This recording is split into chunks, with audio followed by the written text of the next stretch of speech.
modul 1.4, di mana dalam tugas tersebut ada sesi berbagi materi tentang disiplin positif dan harus dibagikan kepada rekan-rekan guru di sekolah asal dan akan divideokan. Jadi Bapak Ibu mohon perhatiannya, hanya sekitar kemungkinan 30 menit. Oke, jadi kita mulai dengan disiplin positif. Nah, dalam pembahasan ini ada 6 materi yang akan dibahas. Yang pertama, disiplin positif dan nilai-nilai kebajikan universal. Kemudian teori motivasi, hukuman dan penghargaan, kemudian restitusi. Yang ketiga, keyakinan kelas. Yang keempat, kebutuhan dasar manusia dan dunia berkualitas. Yang kelima, restitusi, 5 posisi kontrol. Dan yang keenam, restitusi, segitiga restitusi. Oke, kita mulai dengan disiplin positif dan nilai-nilai kebajikan universal. Nah, disiplin positif yaitu makna disiplin belajar kontrol diri dengan menggali potensi kita agar tercapai tujuan mulia, yaitu sesuatu menjadi seseorang yang kita inginkan berdasarkan nilai-nilai yang kita hargai. Namun dalam budaya kita, makna kata disiplin telah berubah menjadi sesuatu yang dilakukan seseorang pada orang lain untuk mendapatkan kepatuhan. Kecenderungan umum adalah menghubungkan kata disiplin dengan ketidaknyamanan, bukan dengan apa yang kita hargai atau pencapaian suatu tujuan mulia. Selanjutnya, nilai-nilai kebajikan universal. Nilai-nilai kebajikan universal adalah sifat-sifat positif manusia yang merupakan tujuan mulia yang ingin dicapai setiap individu. Nilai-nilai tersebut bersifat universal dan lintas bahasa, suku bangsa, agama maupun latar belakang. Di sini ada beberapa nilai-nilai kebajikan yang dipaparkan oleh yang pertama, menurut William Glasser, dia mengatakan bahwa nilai kebajikan itu setiap perilaku atau perbuatan memiliki suatu tujuan.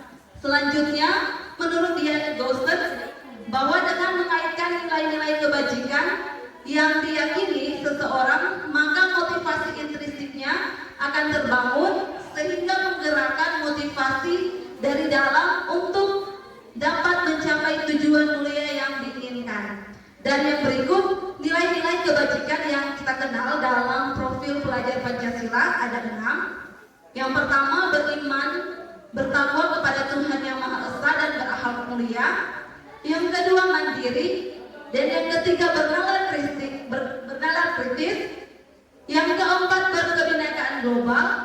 Dan yang kelima, bergotong royong. Dan yang keenam, kreatif. Ada juga beberapa nilai kebajikan universal seperti dalam primary years program.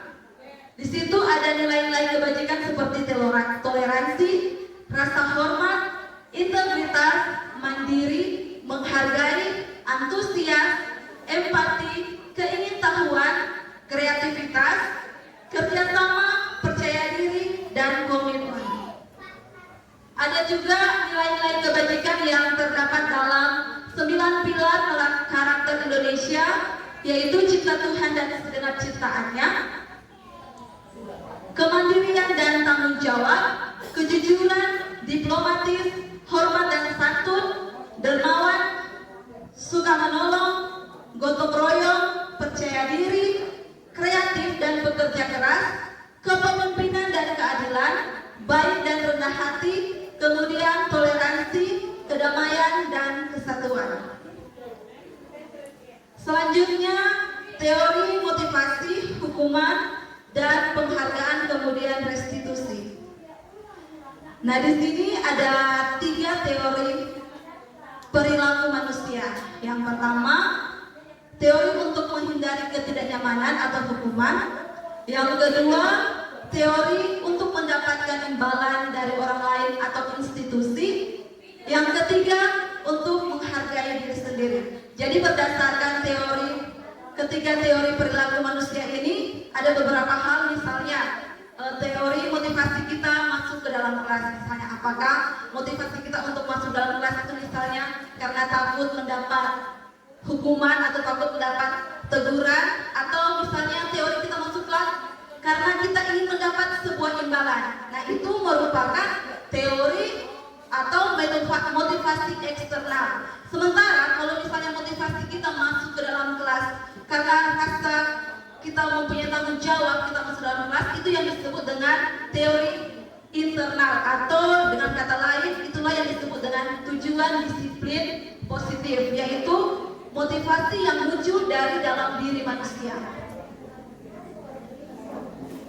Nah, di sini ada perbedaan antara hukuman atau konsekuensi. Jadi misalkan kita di sini menjawab pertanyaan ini, apakah dari pernyataan ini masuk dalam hukuman atau konsekuensi?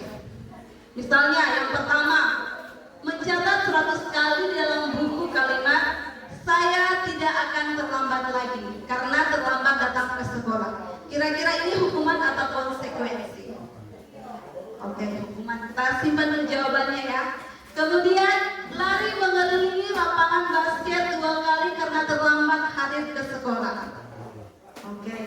Selanjutnya, murid diminta untuk push up 15 kali karena tidak menggunakan masker ke sekolah.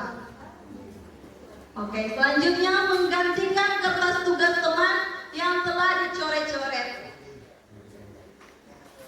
Selanjutnya, membersihkan tumpahan air di meja tulis karena tersenggol pada saat belajar. Nah, selanjutnya murid disuruh untuk tidak mengenakan sepatu seharian di sekolah karena tidak mengenakan sepatu hitam. Dan yang terakhir, lari mengelilingi lapangan basket 2 kali karena terlambat 10 menit untuk pelajaran PJOK. Oke, kita lihat jawabannya. Jadi jawabannya seperti ini. Jadi yang mencatat dalam buku 100 kali itu merupakan hukuman. Lari mengelilingi lapangan basket 2 kali itu merupakan juga hukuman. Murid diminta untuk push up itu merupakan hukuman. Sementara mengganti kertas teman yang dicoret itu merupakan konsekuensi. Membersihkan tumpahan di atas meja juga itu merupakan konsekuensi. Dan murid disuruh untuk tidak mengenakan sepatu seharian di sekolah itu merupakan hukuman. Dan lari mengelilingi lapangan basket itu juga merupakan konsekuensi. Nah, sebenarnya apa sih perbedaan konsekuensi atau hukuman? Nah, kalau hukuman, sesuatu yang menyakitkan harus terjadi. Sementara konsekuensi itu merupakan sesuatu harus terjadi. Jadi bisa disimpulkan bahwa hukuman itu sesuatu yang harus terjadi, sementara konsekuensi itu akibat dari sesuatu. Kemudian, hukuman itu dapat membuat anak sakit hati, baik secara fisik maupun hati, untuk jangka waktu yang lama. Sementara untuk konsekuensi itu membuat anak merasa tidak nyaman dalam jangka waktu pendek. Kemudian, hukuman itu dapat membuat anak membenci kedisiplinan. Sementara konsekuensi itu anak menghargai disiplin. Kemudian, hukuman itu membuat murid menjadi terpaksa. Sementara untuk konsekuensi ada stimulus, kemudian tanggapan. Kemudian, hukuman mendorong anak menyakiti diri sendiri. Kemudian konsekuensi mendorong anak agar mudah menyesuaikan diri. Selanjutnya, hukuman merupakan konsep diri yang buruk, sementara konsekuensi itu merupakan konsep diri yang baik. Selanjutnya, hukuman membuat anak belajar untuk menyembunyikan kesalahan, sementara konsekuensi membuat anak belajar untuk mematuhi peraturan. Selanjutnya, hukuman membuat anak merasa marah, rasa bersalah, dipermalukan, dan merasa tak dihargai. Sementara konsekuensi membuat anak kehilangan hak, dibuat tidak nyaman, diasingkan untuk sementara. Nah, sebenarnya ada hal yang perlu kita lakukan selain daripada hukuman atau konsekuensi. Ada yang namanya restitusi.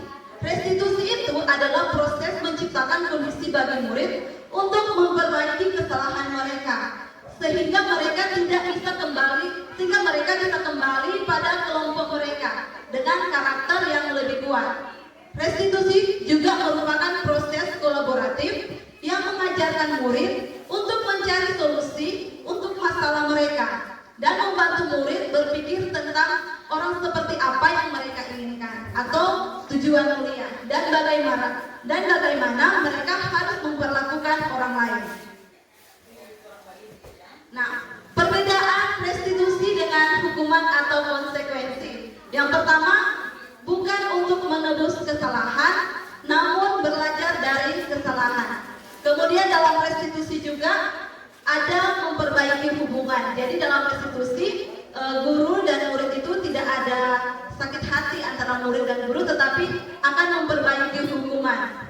Kemudian yang ketiga, tawaran bukan paksaan. Misalnya, kalau kita kedapatan siswa membuang sampah, kalau kita langsung memerintahkan cepat pungut sampah itu, pasti itu akan ada paksaan.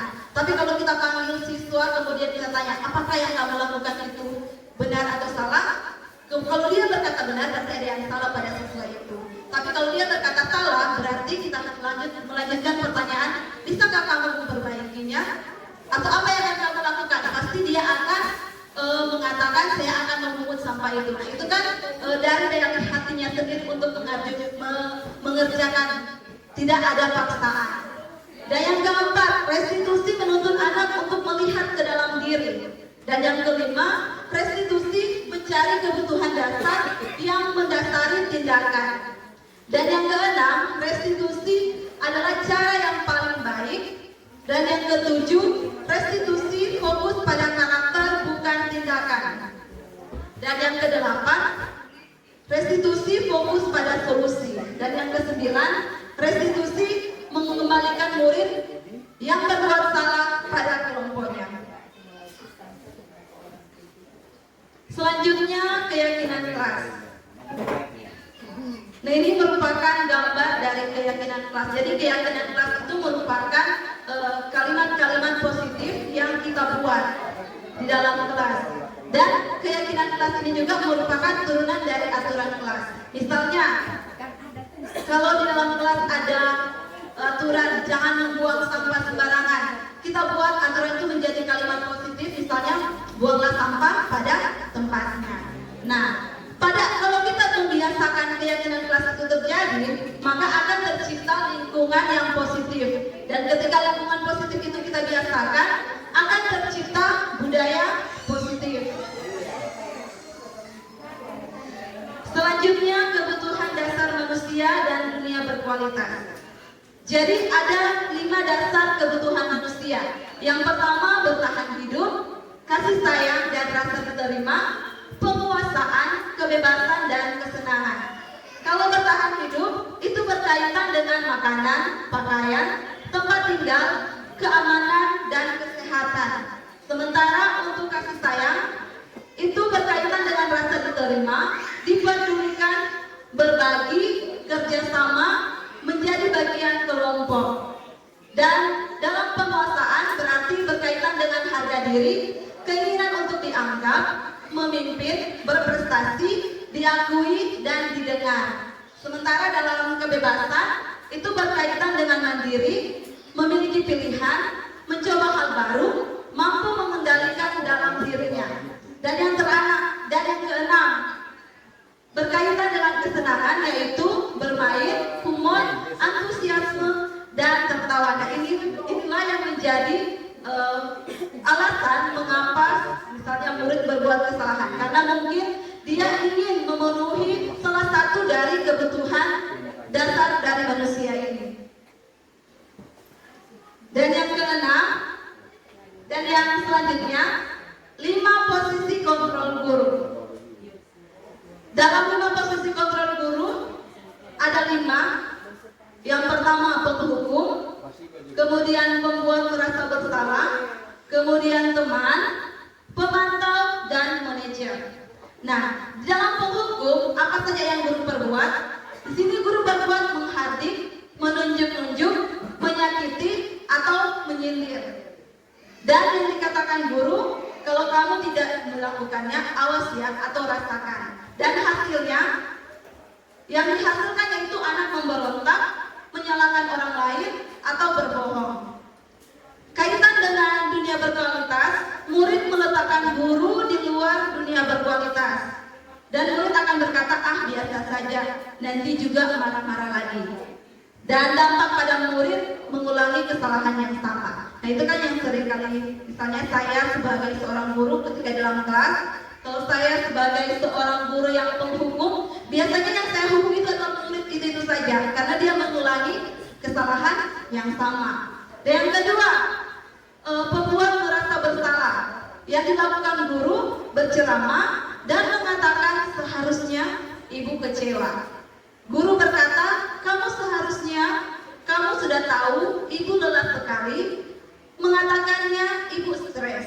Dan yang dihasilkan yaitu menyembunyikan, menyangkal, dan berbohong. Kaitan dengan dunia berkualitas, murid meletakkan guru di dalam dunia berkualitas. Dan murid yang dikatakan murid, maafkan saya, atau dampak pada murid merasa rendah diri. Dan yang ketiga, posisi kontrol yang dilakukan guru adalah sebagai teman, di mana dalam posisi sebagai teman yang guru lakukan adalah membuat alasan-alasan untuk muridnya. Yang guru katakan, ayolah lakukan demi ibu, atau masa kamu tidak mau, ingat ibu loh pernah bantu kamu. Nah itu yang guru katakan di posisi pemantau. Dan yang dihasilkan yaitu ketergantungan. Kaitannya dengan dunia berkualitas, murid meletakkan guru sebagai orang yang sangat penting di dunia berkualitas. Murid akan berkata, saya pikir bapak ibu teman saya, atau ternyata begitu. Dan dampak yang dihasilkan yaitu murid menjadi lemah, tidak mandiri, dan ketergantungan. Dan pada posisi pemantau, guru itu menghitung atau mengukur. Guru akan berkata apa aturannya, dan yang dihasilkan yaitu menyesuaikan diri bila diawasi. Sementara kaitannya dengan dunia berkualitas, murid meletakkan guru, peraturan, dan hukum di bawah dunia berkualitas. Dan yang murid katakan, berapa banyak bintang yang harus saya peroleh, atau berapa banyak halaman yang harus saya tulis. Dampak pada murid menitik beratkan pada sanksi atau hadiah untuk dirinya. Dan yang posisi yang terakhir yaitu posisi manajer. Nah, posisi manajer ini disebut dengan posisi sukses atau identitas yang berhasil, di mana guru mengajukan pertanyaan-pertanyaan yang guru katakan apa yang kita yakini, apa yang bisa kau kerjakan untuk memperbaiki masalah ini, atau dan hasil yang dihasilkan yaitu menguatkan pribadi. Dan kaitannya dengan dunia berkualitas yaitu murid meletakkan dirinya sebagai individu yang positif dalam dunia berkualitas.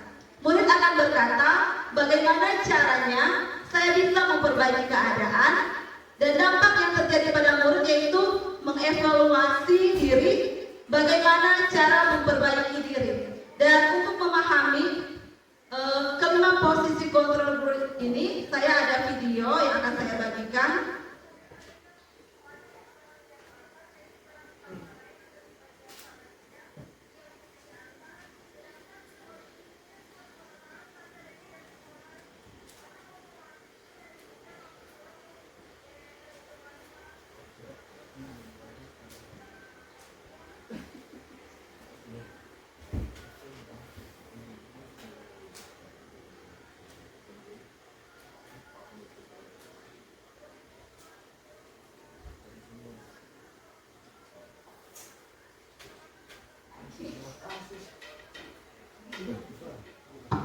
Sabar ya Bapak Ibu.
Oke Bapak Ibu, ini merupakan video 5 posisi kontrol guru supaya kita lebih memahami seperti apa posisi kontrol guru itu. Proses perjalanan seorang pendidik agar dapat mengenali dirinya. Pada video kali ini, kita akan membahas tentang 5 posisi kontrol yang dikembangkan oleh Diane Rosen dan contoh penerapannya.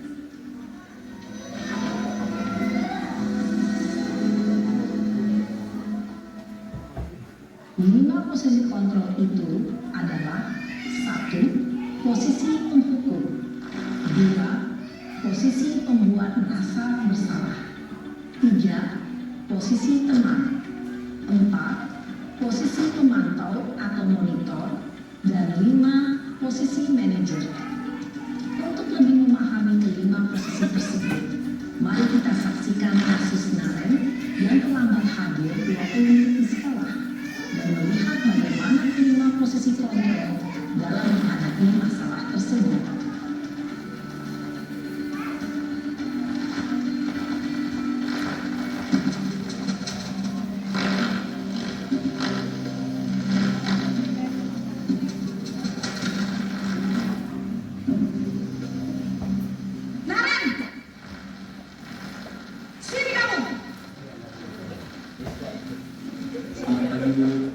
Selalu terlambat. Kamu deh pasti terlambat. Maaf Bu, saya Apa? Apa coba? Alasan kamu apa lagi? Kapan sih kamu tidak terlambat? Malas sekali ya kamu jadi anak.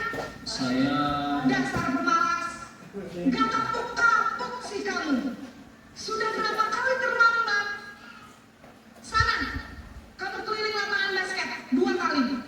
kenapa saya harus keliling lapangan basket Bu? Kenapa? Kamu melawan ibu. Berani-beraninya jawab. Sudah terlambat, masih berani jawab pula. Sekarang, keliling lapangan basket 5 kali sekalian. Biar kapok. Cepat. Pergi sana ke lapangan basket. Posisi penghukum biasanya berbicara dengan nada tinggi, menghardik, menunjuk-nunjuk, menyakiti, dan menyindir. Hukuman bisa berupa fisik maupun psikis. Ibu dan bapak guru hebat. Dampak yang terjadi pada murid ketika guru berada pada posisi penghukum adalah murid cenderung akan memberontak, bahkan menyimpan dendam.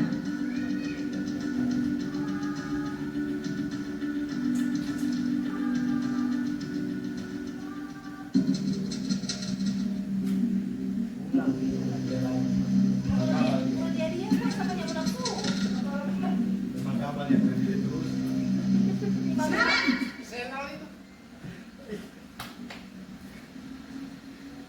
Selamat pagi Bu. Naren.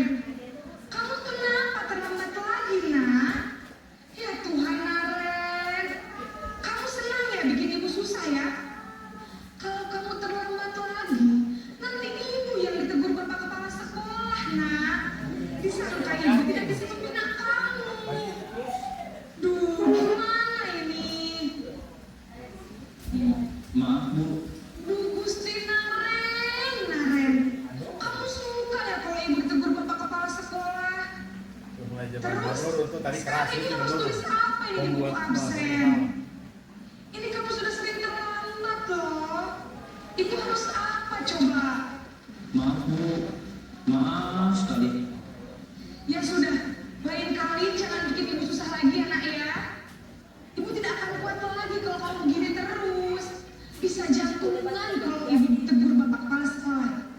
Sana cepat ke kelas. Maaf ya Bu, maaf sekali.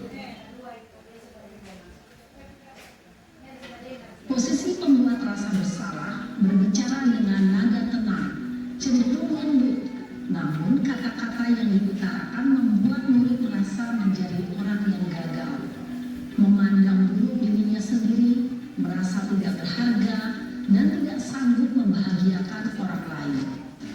Ketika guru mengambil posisi pembuat rasa bersalah, murid akan menganggap dirinya yang bersalah dan ia akan menyimpan emosi negatif negatif tersebut di dalam dirinya.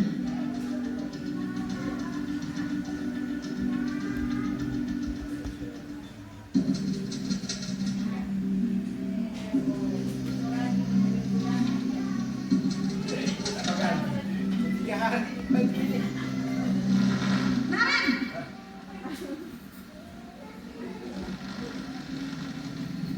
Selamat pagi Bu. wah, sudah jam berapa ini nak? Terlambat lagi ya sayang. Iya Bu, habis ibu saya udah membangunkan saya Bu. Kamu malah menyalahkan ibu kamu. Kamu bukannya anak yang larinya paling kencang. Kok terlambat sih? Iya Bu, saya memang terlambat bangun tadi. Jadi biarpun saya lari kencang, tetap gak kekejar Bu. Ya sudah sana.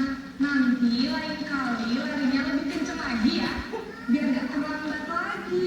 Bikin senang ibu. Demi ibu. Bisa kan? Bisa lah Bu. Ya sudah sana masuk kelas. Ibu beresin urusan absen kamu. Ini ada-ada saja. Dalam posisi teman, guru berbicara dengan nada suara ramah, akrab, cenderung bersenda gurau untuk menjaga suasana tetap santai. Murid akan merasa senang, aman, dan akrab dengan guru. Identitas yang tercipta adalah identitas sukses atau berhasil. Namun, perlu diingat, karena ini masih dorongan eksternal, maka ada faktor ketergantungan dari murid kepada orang tertentu. Di sini, guru aksennya, sehingga di lain waktu, murid bisa berperilaku baik, namun hanya kepada orang-orang tertentu saja.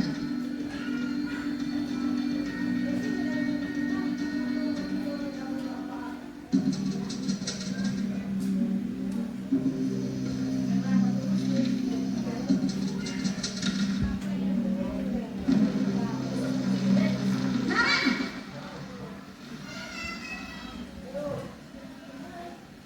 Selamat pagi Bu. Naren, apa peraturan sekolah kita tentang jam berapa kita harus masuk sekolah, nak? Kita harus di sekolah jam 7 Bu. Iya betul, sekarang sudah jam 7.20. Naren sudah tahu konsekuensinya jika terlambat hadir.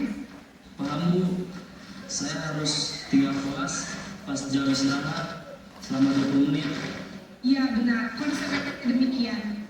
Jadi nanti jam 9.30 pas istirahat, kamu harus tinggal di kelas, kerjakan tugas tambahan untuk ketertinggalan kamu, ya?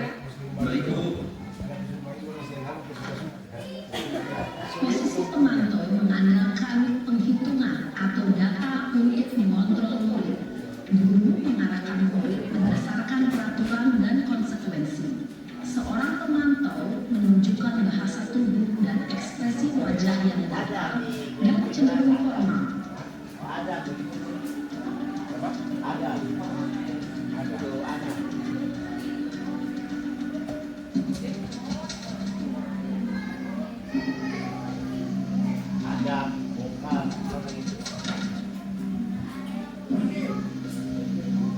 Naren!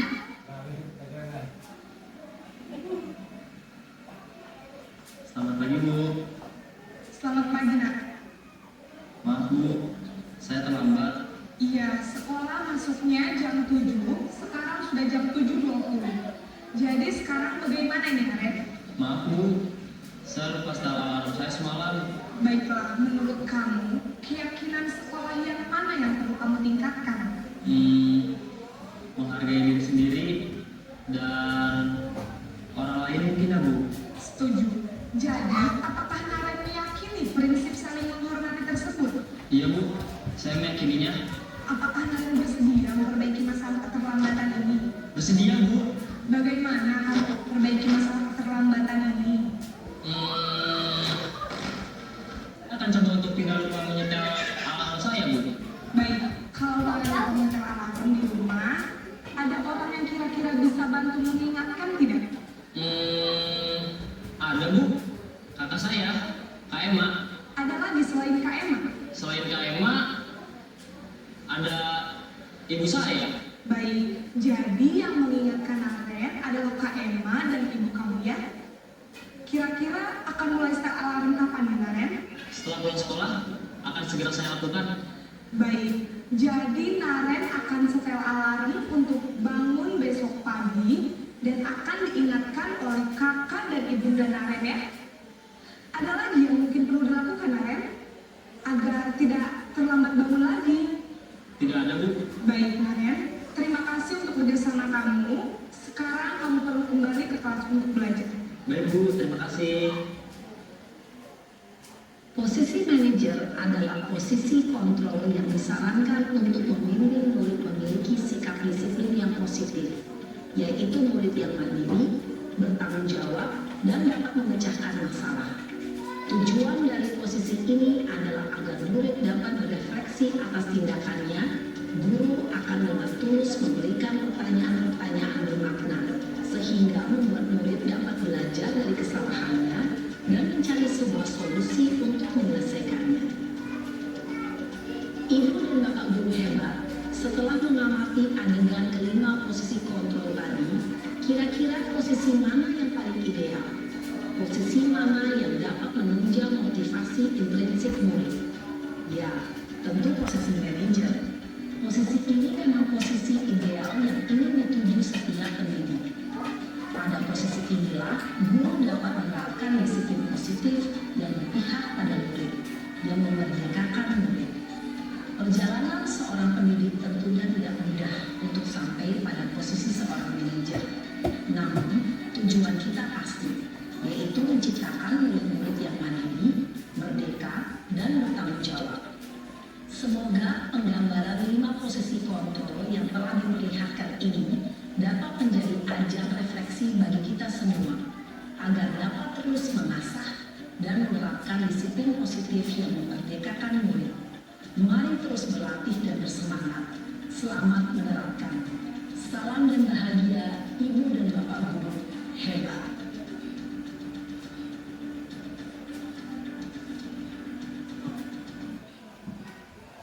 Oke, jadi Bapak Ibu itu merupakan cuplikan tentang 5 posisi kontrol guru, dan sesuai dengan video yang sudah dibagikan tadi, kita bisa berefleksi terhadap diri kita masing-masing. Selama ini kita itu ada pada posisi kontrol yang mana? Apakah kita sebagai penghukum, atau sebagai teman, pembuat merasa bersalah, atau kita sebagai seorang manajer?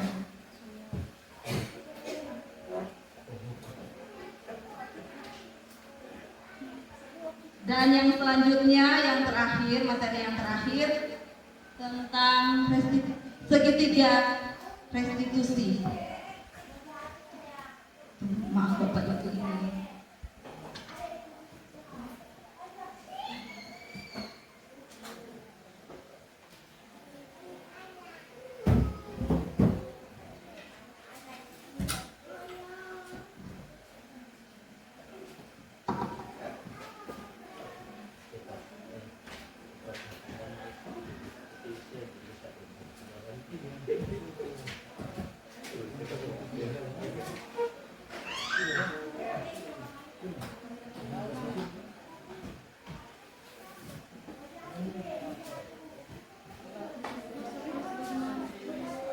Oke, dan yang terakhir yaitu segitiga restitusi.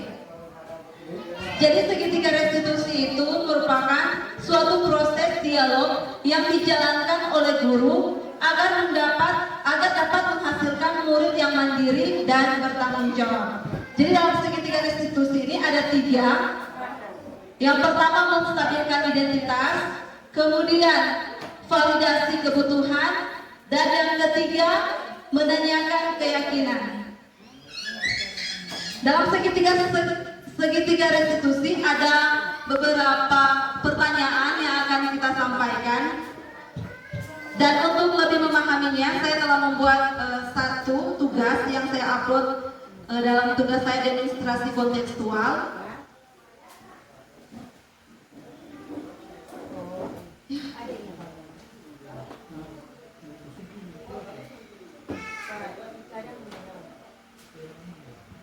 Supaya kita bisa memahami bagaimana penerapan segitiga restitusi itu.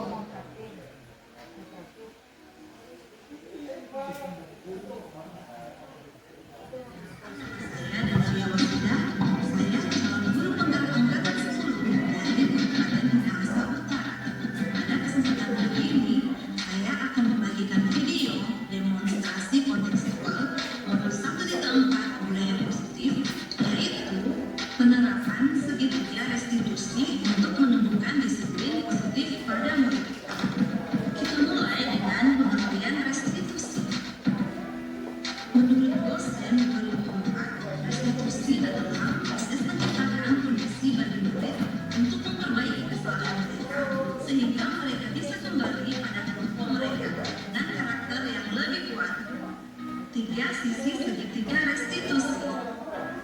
Yang pertama, menstabilkan identitas, yaitu mengubah identitas anak dari orang yang gagal karena melakukan kesalahan menjadi orang yang sukses.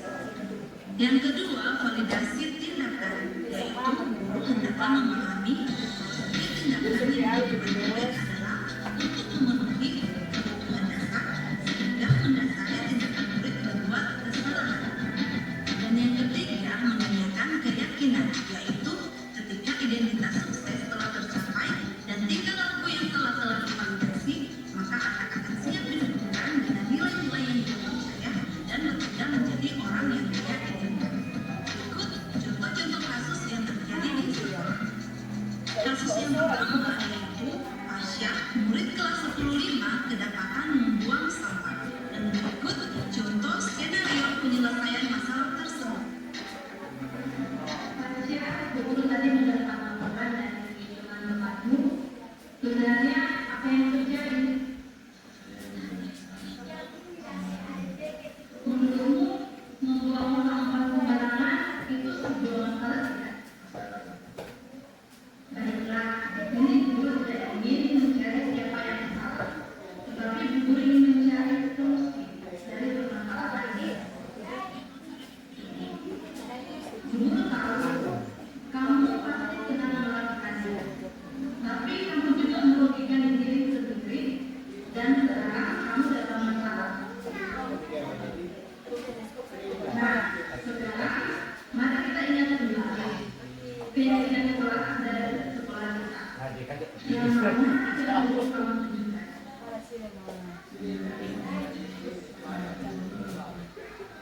Dalam hal itu kamu merasa benar, tapi apakah itu sudah melaksanakan keyakinan kelas? Belum. Nah, mulai sekarang marilah kita selalu menggunakan keyakinan kelas dan sekolah yang sudah kita sepakati dan untuk memperbaiki kesalahan kamu, apa yang akan kamu lakukan?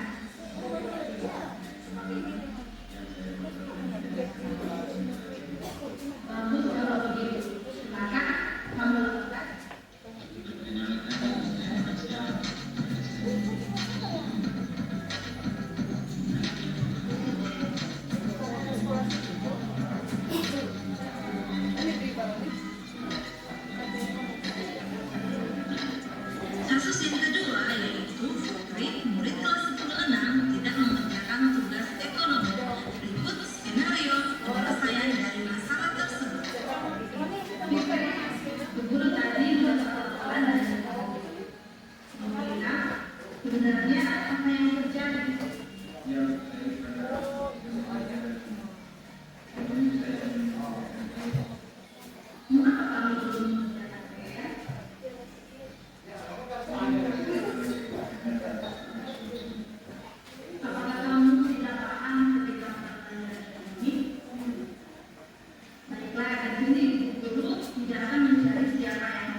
Oke, demikian pemaparan saya mengenai materi disiplin positif.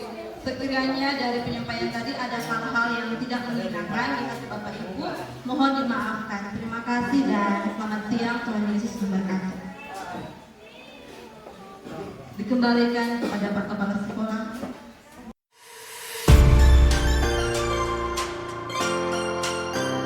Semua. Oke, jadi pada kesempatan kali ini kita akan membuat keyakinan kelas berdasarkan aturan kelas. Nah, kalau aturan kelas itu biasanya aturan seperti apa ya? Sudah kalian pahami. Misalnya aturannya kalau di sekolah kan mempunyai aturan tata tertib lah. Misalnya apa yang kalian ingat? Misalnya aturan apa? Misalnya yang saya kasih contoh, misalnya ada aturan jangan membuang sampah sembarangan. Nah, itu kan merupakan aturan yang ada di sekolah maupun ada di dalam kelas. Nah, nanti sebentar ketika kalian sudah di kelas 11, jangan lupa seperti yang bilang tadi itu bahwa harus membuat keyakinan kelas. Jadi keyakinan kelas itu adalah kalimat positif yang kalian sepakati antara guru dan murid. Jadi yang membuat keyakinan kelas itu harus kalian sendiri. Nah, sekarang Incip akan bagikan ini. Kalian tulis di sini apa aturan kelas yang kalian ketahui. Tulis nama dan tulis aturan kelas nih. Cuma tulis aturan kelas yang kalian tahu. Misalnya jangan seperti ini, harus pakai sepatu warna hitam. Oke, boleh 2 aturan kelas. Oke, ini pulpen. Oke, silakan tulis aturan kelas yang kalian pernah lihat atau yang kalian ketahui. Misalnya aturan kelas seperti apa. Tulis nama. Kalau sudah selesai, tulis di aturan sini nih. Tempel di aturan. Misalnya apa?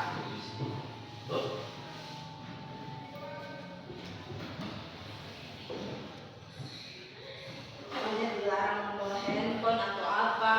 Atau aturan-aturan yang ada di kelas, tata tertib yang ada di kelas. Misalnya apa?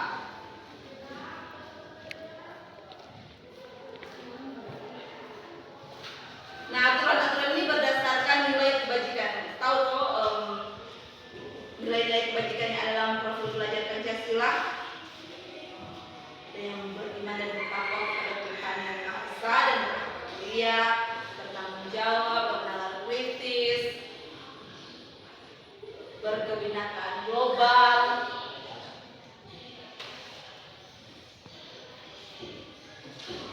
Oke, apa? Aturan yang pernah yang kalian ketahui.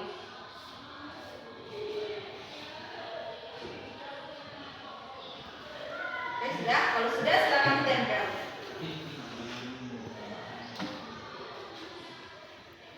Sudah Bang Suprino?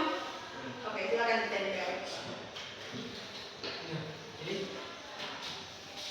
Istirahat. Oke, seperti itu saja.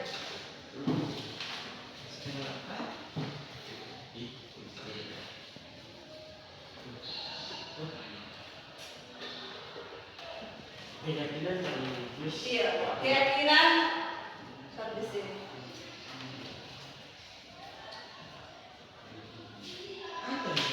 Sudah? Oke. Tempel dong. Tempel di keyakinan.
Bermain game itu di saat istirahat. Kemudian yang kalian pilih pulang setelah apel pulang.